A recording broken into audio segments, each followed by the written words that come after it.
દાહોદમાં શેર માર્કેટમાં ટ્રેડિંગમાં રોકાણ પર ઊંચા વળતરની લાલચ આપી ₹68,82,000 ફ્રોડ કરનાર 5 ઇસમોને દાહોદની સાયબર ક્રાઇમ પોલીસે સુરત ખાતે ઝડપી પાડ્યા હતા। થોડા દિવસો પહેલા દાહોદમાં એક વ્યક્તિને શેર માર્કેટમાં ટ્રેડિંગમાં રોકાણ પર ઊંચા વળતરની લાલચ આપી ઠગોએ ₹68,82,000 ફ્રોડ કર્યું હતું। આ મામલે દાહોદની સાયબર પોલીસ મથકે ફરિયાદ નોંધાઈ હતી।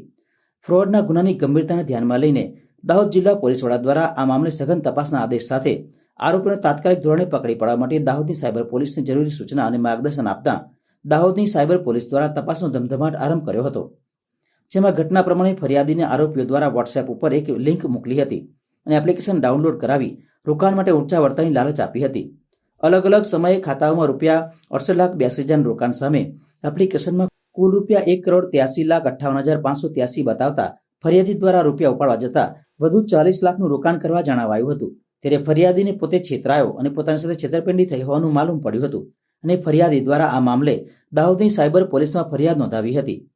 આ સમગ્ર ઉપરોક્ત બાતમીને પોલીસે ઝીણવટપૂર્વક તપાસી પોલીસે ટેકનિકલ એનાલિસિસ કરી આરોપીઓ સુરત ખાતે હોવાનું માલુમ પડતા પોલીસે સુરત ખાતે ગતરોજ ધામા નાખ્યા હતા અને આ ફ્રોડ કરનાર રમેશભાઈ ચનાભાઈ કતારિયા, નરેશભાઈ હિંમતભાઈ સુરાણી, ચિરાગભાઈ જયસુખભાઈ લક્કડ, કિશનભાઈ કમલેશભાઈ કાછડિયા અને અર્પિતભાઈ લાભુભાઈ નાવડિયા ને ઝડપી પાડી દાહોદ પોલીસ મથકે લઈ આવ્યા હતા। આ સંબંધે દાહોદ સાયબર પોલીસે ગુનો નોંધી આગળની કાયદેસરની કાર્યવાહી હાથ ધરી છે।